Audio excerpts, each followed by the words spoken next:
So good morning, and welcome to Chapter 16, Through the Trapdoor. In years to come, Harry would never quite remember how he had managed to get through his exams when he half expected Voldemort to come bursting through the door at any time. Yet the days crept by, and there could be no doubt that Fluffy was still alive and well behind the locked door. It was sweltering hot, especially in the large classroom where they did their written papers. They had been given special new quills for the exams, which had been bewitched with an anti-cheating spell. Well, that makes you feel untrusted right off the get-go. They had practical exams as well. Professor Flitwick called them one by one into his class to see if they could make a pineapple tap dance across a desk. Professor McGonagall watched them turn a mouse into a snuff box. Points were given for how pretty the snuff box was, but taken away if it had whiskers. Snape made them all nervous, breathing down their necks, while they tried to remember how to make a forgetfulness potion. Love the irony there. Harry did the best he could, trying to ignore the stabbing pains in his forehead, which kept bothering him ever since his trip into the forest, resonant of that evil connection. Neville thought Harry had a bad case of exam nerves because Harry couldn't sleep. But the truth was that Harry kept being woken by his old nightmare, except that it was now worse than ever because there was a hooded figure dripping blood in it. So, if before it was Snape, which was projection, now it's Voldemort, now the nightmare is focused at the right place. Maybe it was because they hadn't seen what Harry had seen in the forest, or because they didn't have scars burning on their foreheads. But Ron and Hermione didn't seem as worried about the stone as Harry. The idea of Voldemort certainly scared them, but he didn't keep visiting them in dreams, and they were so busy with their studying that they didn't have much time to fret about what Snape or anyone else might be up to.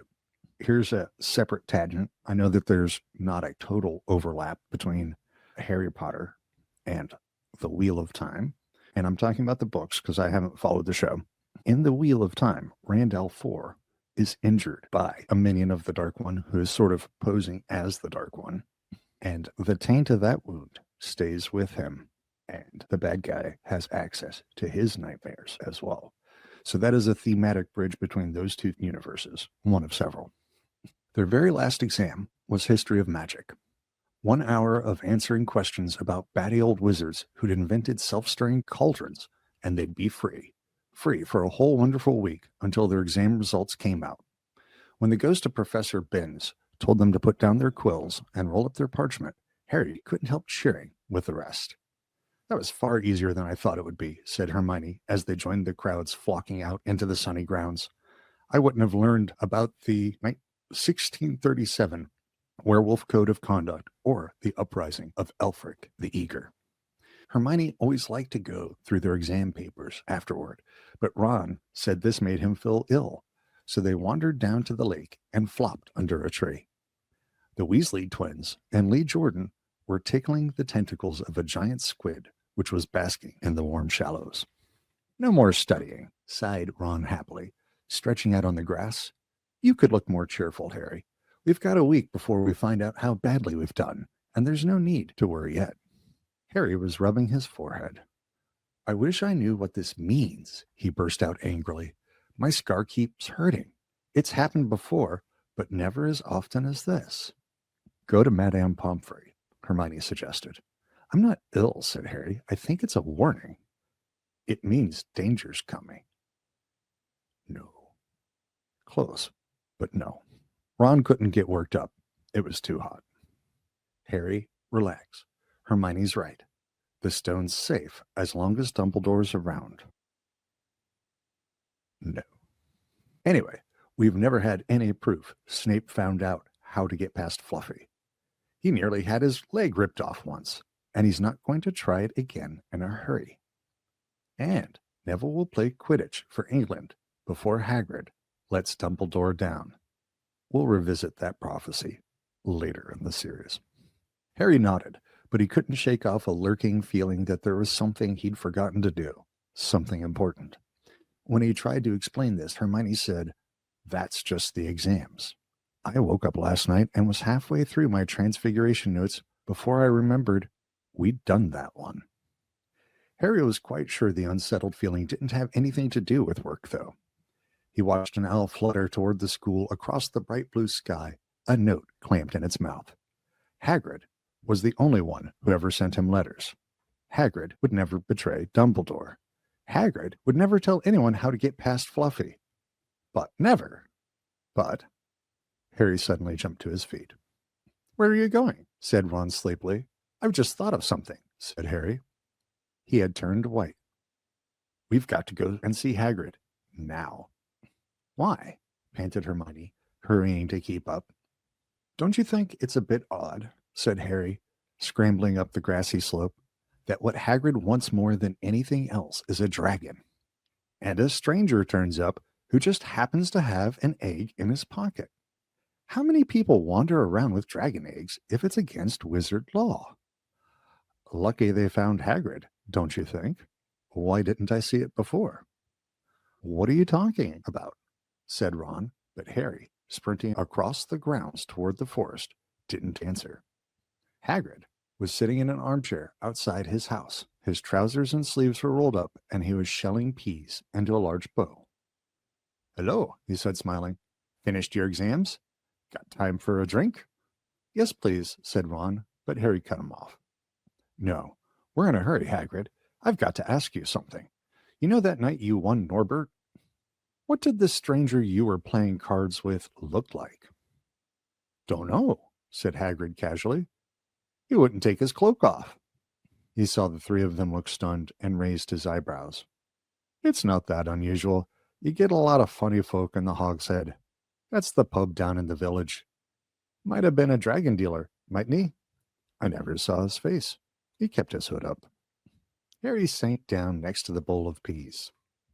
"What did you talk to him about, Hagrid? Did you mention Hogwarts at all?" "Might have come up," said Hagrid, frowning as he tried to remember. "Yeah, he asked what I did, and I told him I was a gamekeeper here. He asked a bit about the sort of creatures I look after, so I told him. And I said what I'd always really wanted was a dragon. And then, I can't remember too well because he kept buying me drinks." Man, classic. Let's see. Yeah, then he said he had the dragon egg, and we could play cards for it if I wanted. But he had to be sure I could handle it. He didn't want it to go to any old home. So I told him, after Fluffy, a dragon would be easy. There it is. "And did he seem interested in Fluffy?" Harry asked, trying to keep his voice calm. "Well, yeah.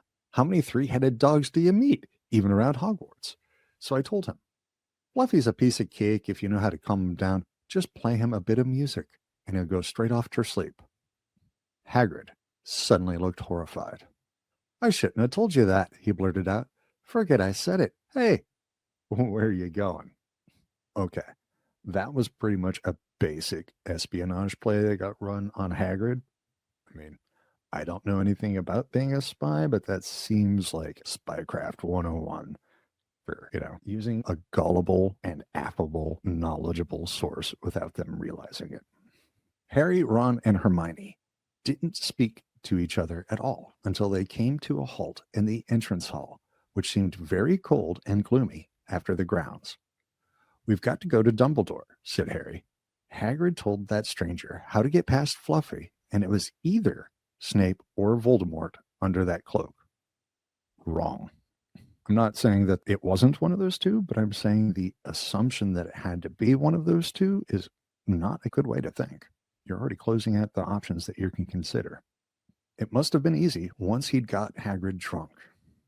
I just hope Dumbledore believes us. Firenze might back us up if Bane doesn't stop him. Okay, good catch on that dynamic. Where's Dumbledore's office?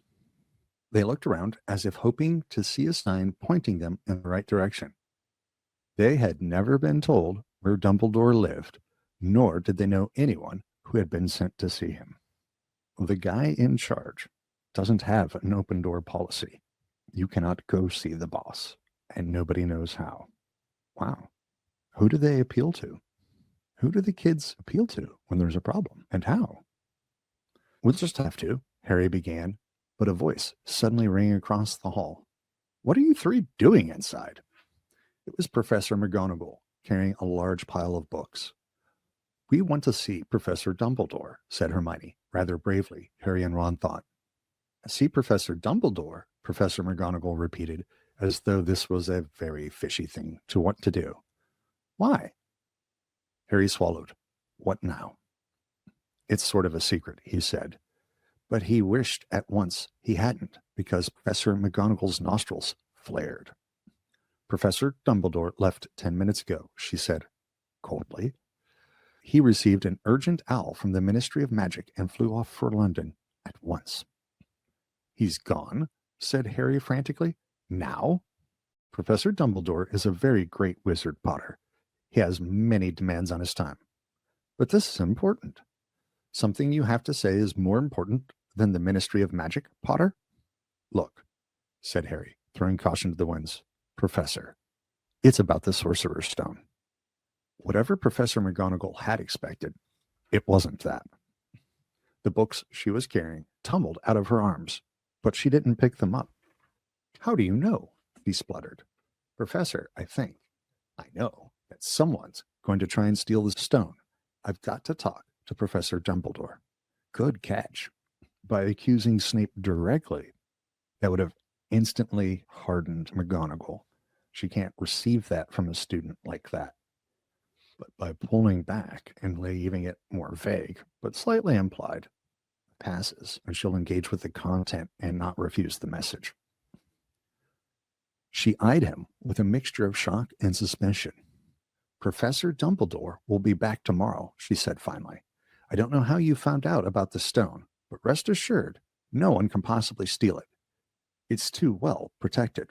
But Professor Potter, I know what I'm talking about, she said shortly.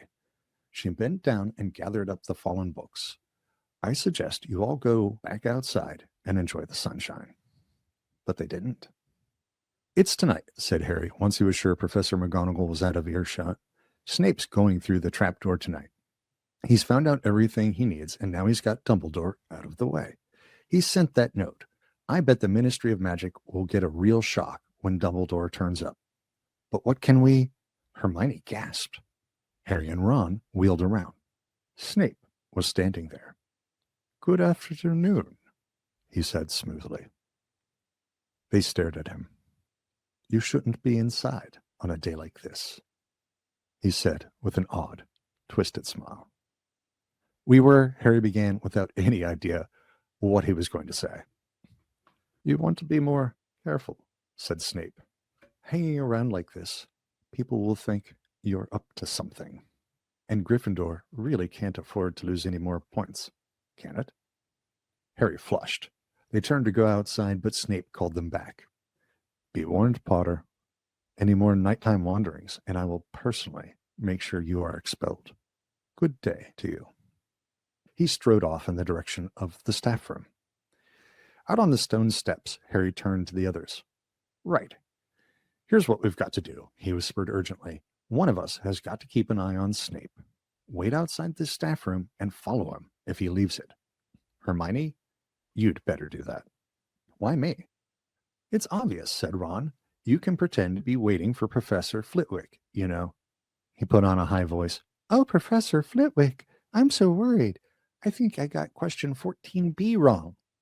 Oh, shut up, said Hermione. But she agreed to go and watch out for Snape. And we better stay outside the third-floor corridor, Harry told Ron. Come on. But that part of the plan didn't work. No sooner had they reached the door separating Fluffy from the rest of the school than Professor McGonagall turned up again, and this time she lost her temper. I suppose you think you're harder to get past than a pack of enchantments, she stormed. Enough of this nonsense. If I hear you've come anywhere near here again, I'll take another 50 points from Gryffindor. Yes, Weasley, from my own house. Does it feel to anybody else like, as much as she's into fairness and justice, Professor McGonagall is willing to let things burn instead of letting them go to disorder? She is the maternal order maintenance archetype. Harry and Ron went back to the common room. Harry had just said, at least Hermione's on Snape's tail. When the portrait of the fat lady swung open and Hermione came in. "I'm sorry, Harry," she wailed. "Snape came out and asked me what I was doing, so I said I was waiting for Flitwick, and Snape went to get him, and I've only just got away. I don't know where Snape went." "Well played by Snape." "Well, that's it then, isn't it?" Harry said. The other two stared at him. He was pale, and his eyes were glistening. "I'm going out of here tonight, and I'm going to try and get to the stone first." "You're mad," said Ron.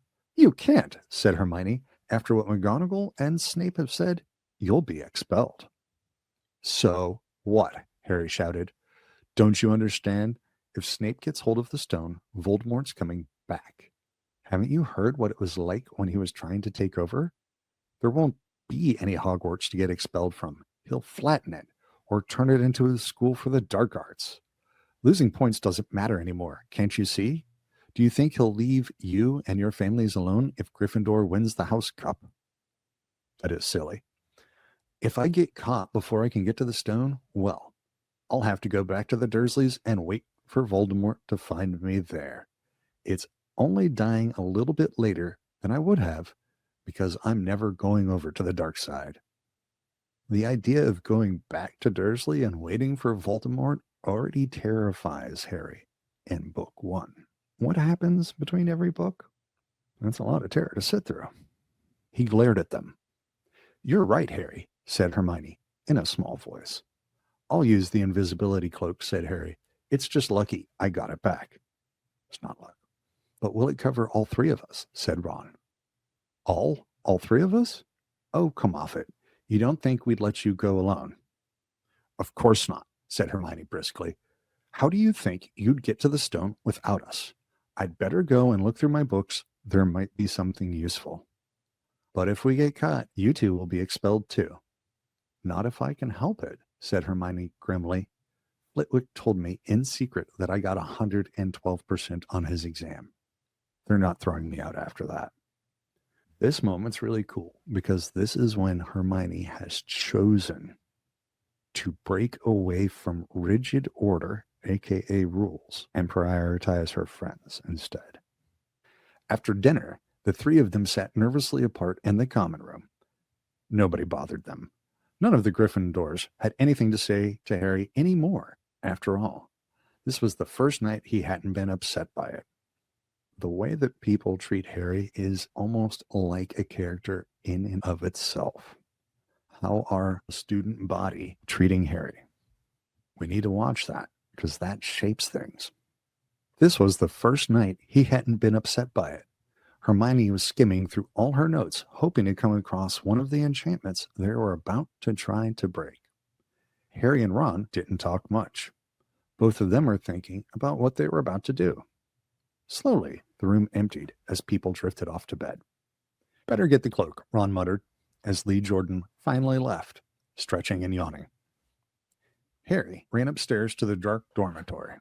He pulled out the cloak, and then his eyes fell on the flute Hagrid had given him for Christmas. Nice. So, in a way, Hagrid gave him both keys. He gave him the knowledge and the instrument. He pocketed it to use on Fluffy. He didn't feel much like singing. He ran back down to the common room. "We'd better put the cloak on here and make sure it covers all three of us. If Filch spots one of our feet wandering along on its own." It's funny. "What are you doing?" said a voice from the corner of the room. Neville appeared from behind an armchair, clutching Trevor the Toad, who looked as though he'd been making another bid for freedom. "Nothing, Neville, nothing," said Harry, hurriedly putting the cloak behind his back. Neville stared at their guilty faces. "You're going out again," he said. "No, no, no," said Hermione. "No, we're not. Why don't you go to bed, Neville?" Neville looked at the grandfather clock by the door. They couldn't afford to waste any more time. Snape might even now be playing Fluffy to sleep. "You can't go out," said Neville. "You'll be caught again. Gryffindor will be in even more trouble." "You don't understand," said Harry. "This is important." But Neville was clearly steeling himself to do something desperate. "I won't let you do it," he said. hurrying to stand in front of the portrait hole. I'll fight you. Neville, Ron exploded. Get away from that hole and don't be an idiot. Don't you call me an idiot, said Neville. Nice. Good for you, Neville. I don't think you should be breaking any more rules, and you were the one who told me to stand up to people. This is important. Neville is trying out his own voice, and he's trying it out first on people who seem safe. He is giving back that energy to the person who told him to use it. This is important. Yes, but not to us, said Ron in exasperation. Neville, you don't know what you're doing. He took a step forward, and Neville dropped Trevor the Toad, who leapt out of sight. Go on then, try and hit me, said Neville, raising his fists. I'm ready. Harry turned to Hermione. Do something, he said desperately. Hermione stepped forward. Neville, she said, I'm really, really sorry about this. She raised her wand. Petrificus totalis, she cried, pointing it at Neville. Neville's arms snapped to his sides. His legs sprang together. His whole body rigid, he swayed where he stood and then fell flat on his face, stiff as a board. Hermione ran to turn him over. Neville's jaws were jammed together so he couldn't speak. Only his eyes were moving, looking at them in horror. What have you done to him? Harry whispered. It's the full body bind, said Hermione miserably. Oh, Neville, I'm so sorry. We had to, Neville. No time to explain, said Harry. You'll understand later, Neville, said Ron as they stepped over him and pulled on the invisibility cloak. But leaving Neville laying motionless on the floor didn't feel like a very good omen. You don't say. I agree. In their nervous state, every statue's shadow looked like Filch. Every distant breath of wind sounded like Peeves swooping down on them. In the idea space of locations are as-like characters, not just environments. There's some thoughts that I've been having about the hallways, particularly the nighttime hallways of Hogwarts as a character. If any of you can come up with any ideas, I'd love to hear them in the comments, and we could riff on that, because I think there's something in there, but I haven't teased out what it is yet. Anyways, at the foot of the first set of stairs, they spotted Mrs. Norris skulking near the top. Oh.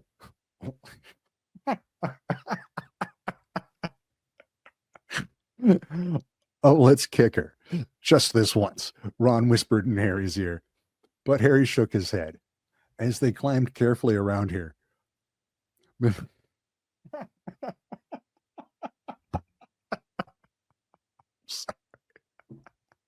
I'm sorry. Oh, all right. Oh, let's kick her. Just this once, Ron whispered in Harry's ear. But Harry shook his head. As they climbed carefully around her, Mrs. Norris turned her lamp-like eyes on them, but didn't do anything. They didn't meet anyone else until they reached the staircase up to the third floor. Peeves was bobbing halfway up, loosening the carpet so that people would trip. Who's there? He said suddenly as they climbed toward him. He narrowed his wicked black eyes. Know you're there, even if I can't see you. Are you ghouly or ghosty or wee student beastie? He rose up in the air and floated there, squinting at them. Should call Filch, I should, if something's a creeping around unseen. Harry had a sudden idea. Peeves, he said in a hoarse whisper, the Bloody Baron has his own reasons for being invisible. Peeves almost fell out of the air in shock. He caught himself in time and hovered about a foot off the stairs. So sorry, your bloodiness, Mr. Baron, sir, he said greasily. My mistake. I didn't see you. Of course I didn't. You're invisible. Forgive old Peevesy his little jokes, sir. I have business here, Peeves, croaked Harry. Stay away from this place tonight. I will, sir. I most certainly will, said Peeves, rising up in the air again. Hope your business goes well, Baron. I'll not bother you. And he scooted off. Brilliant, Harry, whispered Ron. A few seconds later, they were there, outside the third floor corridor, and the door was already ajar. Well, there you are, Harry said quietly. Snape's already got past Fluffy. Seeing the open door somehow seemed to impress upon all three of them what was facing them. Underneath the cloak, Harry turned to the other two. If you want to go back, I won't blame you, he said. You can take the cloak. I won't need it now. Don't be stupid, said Ron. We're coming, said Hermione. Harry pushed the door open. As the door creaked, low rumbling growls met their ears. All three of the dogs' noses sniffed madly in their direction, even though it couldn't see them. What's that at its feet? Hermione whispered. Looks like a harp, said Ron. Snape must have left it there. It must wake up the moment you stop playing, said Harry. Well, here goes. He put Hagrid's flute to his lips and blew. It wasn't really a tune, but from the first note the beast's eyes began to droop. Harry hardly drew breath. Slowly, the dog's growls ceased. It tottered on its paws and fell to its knees. Then it slumped to the ground, fast asleep. Keep playing, Ron warned Harry as they slipped out of the cloak and crept toward the trapdoor. They could feel the dog's hot, smelly breath as they approached the giant heads. I think we'll be able to pull the door open, said Ron, peering over the dog's back. Want to go first, Hermione? No, I don't. All right. Ron gritted his teeth and stepped carefully over the dog's legs. He bent and pulled the ring of the trapdoor, which swung up and open. What can you see? Hermione said anxiously. Nothing. Just black. There's no way of climbing down. We'll just have to drop. Harry, who was still playing the flute, waved at Ron to get his attention and pointed at himself. You want to go first? Are you sure? Said Ron. I don't know how deep this thing goes. Give the flute to Hermione so she can keep him asleep. Harry handed the flute over. In the few seconds' silence, the dog growled and twitched, but the moment Hermione began to play, it fell back into its deep sleep. Harry climbed over it and looked down through the trapdoor. There was no sign of the bottom. He lowered himself through the hole until he was hanging on by his fingertips. Then he looked up at Ron and said, If anything happens to me, don't follow. Go straight to the owlery and send Hedwig to Dumbledore, right? Right, said Ron. See you in a minute, I hope. And Harry let go. Cold, damp air rushed past him as he fell down, down, down, and flump. With a funny, muffled sort of thump, he landed on something soft. He sat up and felt around, his eyes not used to the gloom. It felt as though he was sitting on some sort of plant. It's okay, he called up to the light, the size of a postage stamp, which was the open trapdoor. It's a soft landing. You can jump. Ron followed right away. He landed, sprawled next to Harry. What's this stuff? Were his first words. Don't know. Some sort of plant thing. I suppose it's here to break the fall. Come on, Hermione. The distant music stopped. There was a loud bark from the dog, but Hermione had already jumped. She landed on Harry's other side. We must be miles under the school, she said. Lucky this plant thing's here, really. Lucky, shrieked Hermione. Look at you both. She leapt up and struggled towards a damp wall. She had to struggle because the moment she had landed, the plant had started to twist snake-like tendrils around her ankles. As for Harry and Ron, their legs had already been bound tightly in the long creepers without their noticing. We did know that the botany teacher was involved with the defenses. Hermione had managed to free herself before the plant got a firm grip on her. Now she watched in horror as the two boys fought to pull the plant off them. But the more they strained against it, the tighter and faster the plant wound around them. Stop moving, Hermione ordered. I know what this is. It's Devil's Snare. Score Hermione. We'll say 2 house points for that one. Oh, I'm so glad we know what it's called. That's a great help, snarled Ron, leaning back, trying to stop the plant from curling around his neck. And that's an excellent point, Ron. Knowing that Hermione knows about a thing isn't helpful. In a moment of crisis, you need to know what to do with the thing or about it. Shut up. I'm trying to remember how to kill it, said Hermione. Well, hurry up. I can't breathe, Harry gasped, wrestling with it as it curled around his chest. Devil snare, what did Professor Sprout say? It likes the damp and the dark. So light a fire, Harry choked. Yes, of course. But there's no wood, Hermione cried, wringing her hands. Have you gone mad? Ron bellowed. Are you a witch or not? Oh, right, said Hermione, and she whipped out her wand, waved it, muttered something, and sent a jet of the same bluebell flames she had used on Snape at the plant.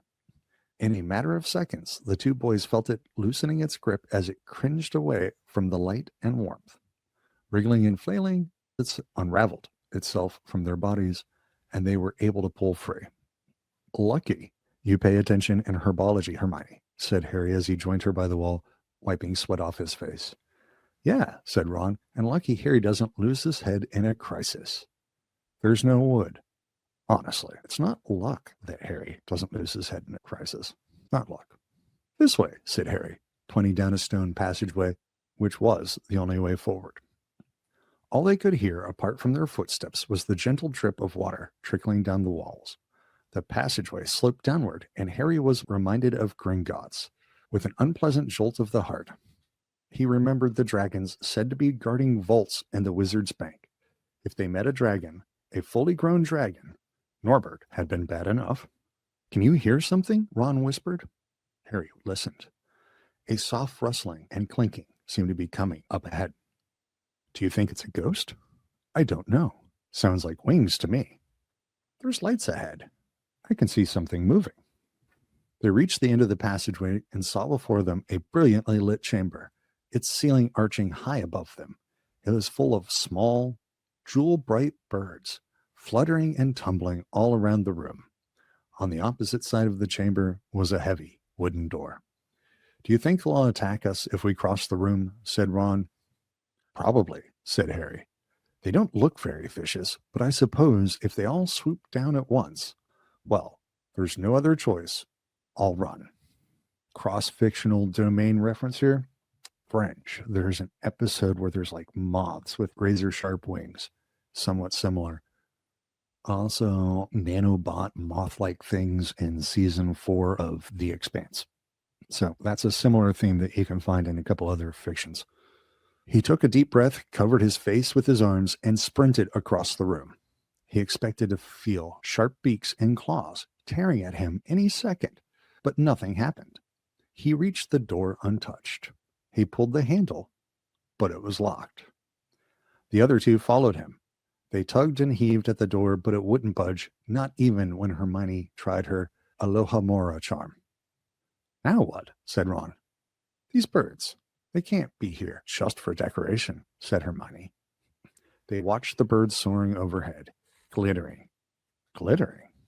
They're not birds, Harry said suddenly. They're keys, winged keys. Look carefully. So that must mean... He looked around the chamber while the other two squinted up at the flock of keys.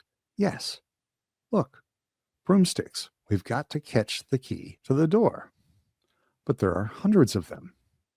Ron examined the lock on the door. We're looking for a big, old-fashioned one. Probably silver, like the handle. They each seized a broomstick and kicked off into the air, soaring into the midst of the cloud of keys. It's interesting because what they did here, what J.K. Rowling did here, is she outsourced problem solving among the three. Hermione had the thought, Harry had the observation, and then Ron did the practical application. How do we use this? Look for a key that matches the lock. Of course, Harry, during the Quidditch season, has training for exactly this task. We could say that this is contrived, but the truth is, sometimes the universe does align like this on a hero's journey. And that's what this story is, in part, is a hero's journey. Not just for Harry. There are several characters that have their own journey. I'm just saying, it's not necessarily convenient for the plot. Sometimes these things do line up. They seized a broomstick and kicked off into the air, soaring into the midst of the cloud of keys. They grabbed and snatched, but the bewitched keys darted and dived so quickly it was almost impossible to catch one. Not for nothing, though, was Harry, the youngest seeker in a century. He had a knack for spotting things other people didn't. Key, pun intended. After a minute's weaving about through the whirl of rainbow feathers, he noticed a large silver key that had a bent wing, as if it had already been caught and stuffed roughly into the keyhole. That one, he called to the others. That big one, there. No, there. With bright blue wings. The feathers are all crumpled on one side. Ron went speeding in the direction that Harry was pointing, crashed into the ceiling, and nearly fell off his broom. We've got to close in on it, Harry called, not taking his eyes off the key with the damaged wing. Ron, you come at it from above. Hermione, stay below and stop it from going down. I'll try and catch it, right? Now. Ron dived. Hermione rocketed upward. The key dodged them both, and Harry streaked after it. It sped toward the wall. Harry leaned forward and with a nasty, crunching noise, pinned it against the stone with one hand. Ron and Hermione's cheers echoed around the high chamber. They landed quickly, and Harry ran to the door, the key struggling in his hand. He rammed it into the lock and turned. It worked. The moment the lock had clicked open, the key took flight again, looking very battered now that it had been caught twice. Ready? Harry asked the other two, his hand on the door handle. They nodded. He pulled the door open. The next chamber was so dark they couldn't see anything at all. But as they stepped into it, light suddenly flooded the room to reveal an astonishing sight. They were standing on the edge of a huge chessboard, behind the black chessmen, which were all taller than they were and carved from what looked like black stone. Facing them, way across the chamber, were the white pieces. Harry, Ron, and Hermione shivered slightly. The towering white chessmen had no faces. What do we do now? Harry whispered. It's obvious, isn't it? Said Ron. We've got to play our way across the room. Ron again, practical application. Behind the white pieces, they could see another door. How? Said Hermione nervously. I think, said Ron, we're going to have to be chessmen. Practical application. He walked up to a black knight and put his hand out to touch the knight's horse. At once, the stone sprang to life. The horse pawed the ground, and the knight turned his helmeted head to look down at Ron. Do we, have to join you to get across? The black knight nodded. Ron turned to the other two. This needs thinking about, he said. I suppose we've got to take the place of the three black pieces. Harry and Ron stayed quiet because they're still needing the practical application. That is Ron's role in this moment. Finally, he said, now don't be offended or anything, but neither of you are that good at chess. We're not offended, said Harry quickly. Just tell us what to do. Well, Harry, you take the place of that bishop, and Hermione, you go next to him instead of that castle. Well, what about you? I'm going to be a knight, said Ron. All right, that snapped rather quickly into praxis. He thought, decided, and didn't need verification or validation. He just didn't want to hurt his friend's feelings. The chessmen seemed to have been listening, because at these words, a knight, a bishop, and a castle turned their back on the white pieces and walked off the board, leaving 3 empty squares that Harry, Ron, and Hermione took. White always plays first in chess, said Ron, peering across the board. Yes, look. A white pawn had moved forward 2 squares. Ron started to direct the black pieces. They moved silently wherever he sent them. Harry's knees were trembling. What if they lost? Harry moved diagonally 4 squares to the right. Their first real shock came when their other knight was taken. The white queen smashed him to the floor and dragged him off the board, where he lay quite still, face down. Had to let that happen, said Ron, looking shaken. Leaves you free to take that bishop, Hermione. Go on. Every time one of their men was lost, the white pieces showed no mercy. Soon there was a huddle of limp black players slumped along the wall. Twice, Ron only just noticed in time that Harry and Hermione were in danger. He himself darted around the board, taking almost as many white pieces as they had lost black ones. We're nearly there, he muttered suddenly. Let me think, let me think. The white queen turned her blank face toward him. Yes, said Ron softly. It's the only way. I got to be taken. No, Harry and Hermione shouted. That's chess, snapped Ron. You've got to make some sacrifices. That's deep. There's always a cost. I take one step forward and she'll take me. That leaves you free to checkmate the king, Harry. No. Do you want to stop Snape or not? Ron. Look, if you don't hurry up, he'll already have the stone. There was no alternative. Ready? Ron called, his face pale but determined. Here I go. Now, don't hang around once you've won. He stepped forward and the White Queen pounced. She struck Ron hard across the head with her stone arm, and he crashed to the floor. Hermione screamed, but stayed on her square. The White Queen dragged Ron to one side. He looked as if he'd been knocked out. Hermione's not generally a huge screamer, and Harry didn't scream. Seems like Hermione is starting to have some affection for Ron. Or it's just a horrible saying. Either could be true. Shaking, Harry moved 3 spaces to the left. For Wheel of Time fans, that would be thematically similar as the sheathing the sword maneuver. The White King took off his crown and threw it at Harry's feet. They had won. The chessmen parted and bowed, leaving the door ahead clear. With one last desperate look back at Ron, Harry and Hermione charged through the door and up the next passageway. What if He'll be all right, said Harry, trying to convince himself. What do you reckon's next? We've had sprouts. That was the devil's snare. Flitwick must have put charms on the keys. McGonagall transfigured the chessmen to make them alive. That leaves Quirrell's spell and Snape's. They had reached another door. All right, Harry whispered. Go on. Harry pushed it open. A disgusting smell filled their nostrils, making both of them pull their robes up over their noses. Eyes watering, they saw, flat on the floor in front of them, a troll, even larger than the one they had tackled, out cold with a bloody lump on its head. I'm glad we didn't have to fight this one, Harry whispered as they stepped carefully over one of its massive legs. Come on, I can't breathe.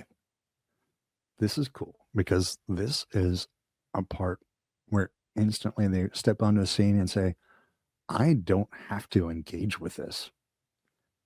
And they don't. That's a win.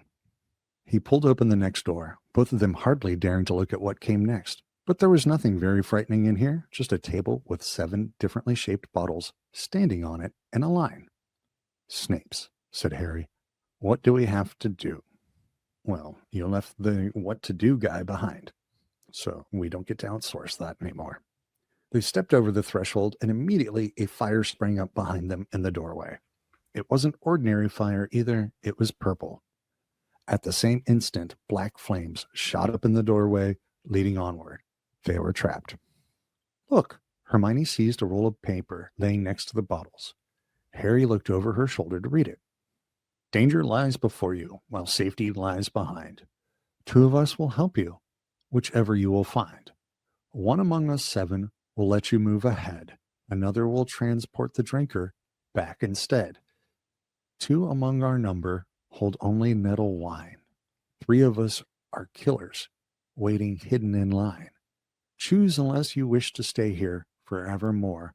To help you in your choice, we give you these clues 4. First, however slyly the poison tries to hide, you will always find some on nettle wine's left side. Second, different are those who stand at either end, but who would move onward, neither is your friend. Third, as you see clearly, all are different size. Neither dwarf nor giant holds death in their insides.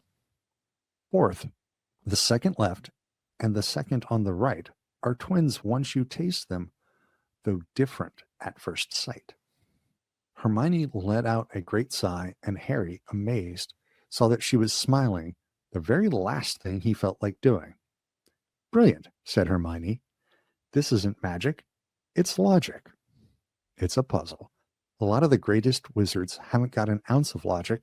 They'd be stuck in here forever. But so will we, won't we?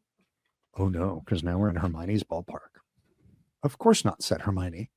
Everything we need is here on this paper. 7 bottles, 3 are poison, 2 are wine. 1 will get us safely through the black fire, and 1 will get us back through the purple. How do we know which to drink? Give me a minute. Hermione read the paper several times. Then she walked up and down the line of bottles, muttering to herself and pointing at them. At last, she clapped her hands. Got it, she said. The smallest bottle will get us through the black fire toward the stone. Harry looked at the tiny bottle. There's only enough there for one of us, he said. That's hardly 1 swallow. They looked at each other. Which one will get you back through the purple flames? Hermione pointed at the rounded bottle at the right end of the line. You drink that, said Harry. No, listen. Get back and get Ron. Grab brooms from the flying key room. They'll get you out of the trapdoor and past Fluffy. Go straight to the owlery and send Hedwig to Dumbledore. We need him. I might be able to hold Snape off for a while, but I'm no match for him, really. But Harry, what if you know who's with him? Well, I was lucky once, wasn't I? Said Harry, pointing at his scar. I might get lucky again. Hermione's lip trembled, and she suddenly dashed at Harry and threw her arms around him. Hermione! Harry, you're a great wizard, you know. I'm not as good as you, said Harry, very embarrassed, as she let go of him. Me, said Hermione. Books and cleverness. There are more important things. Friendship and bravery and... Oh, Harry, be careful. You drink first, said Harry. You are sure which is which, aren't you? Positive, said Hermione. She took a long drink from the round bottle at the end and shuddered. It's not poison, said Harry anxiously. No, but it's like ice. Quick, go, before it wears off. Good luck. Take care. Go.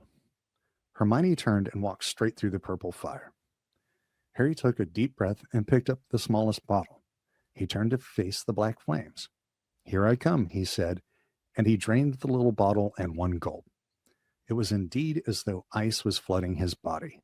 He put the bottle down and walked forward. He braced himself, saw the black flames licking his body, but couldn't feel them. For a moment he could see nothing but dark fire. Then he was on the other side in the last chamber. There was already somebody here. But it wasn't Snape. It wasn't even Voldemort. And that brings us to the end of chapter 16.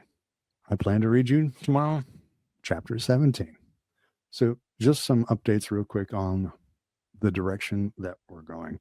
I'm not going to take any long pauses or anything after the end of book 1, and we'll probably roll right into book 2. I've had a lot of new viewers recently. This is just to catch everybody that hasn't been introduced to what I'm doing. So, and now I've gone totally tongue-tied. I'm not proposing that my viewpoints or opinions or commentary are a definitive answer. That's not the goal of this project. What I'm doing while I'm reading this live is trying to pull out bits and pieces of either trauma-informed or archetypal narrative and try and squish them together and also link them with other fictional universes. Not saying that these fictional universes are the same, but there are underlying pattern concepts that weave through different stories that have longevity, and those concepts can be teased out. And the reason I'm explaining this is I've had a lot of engagement lately in the comments and the chats, and I love that sort of thing. Because this is not telling you my final thoughts or a definitive analysis. I am just moving along and picking out some things. I'm leaving a lot still on the table, and there are things that I haven't seen because I am learning to do this as we go along. And I hope, in part, some of you are learning to do this with me. So if you see something or catch something I don't, or you want to play with the ideas, please, that's what this is for. I am not proclaiming special knowledge. I'm just saying, let's look at these things in a different way together. Also, for my new viewers, I'm not going to ask you to like or subscribe or click things or subscribe, and I'm not going to sell you anything ever. I also have no plans to flog any merchandise ever. So if you want to hear about book ideas coming from the source material, that's what I'm doing. Hang out, grab a cup, pull up a book, and share what your thoughts and ideas are. And all right, everybody, I plan to see you guys tomorrow. Good day.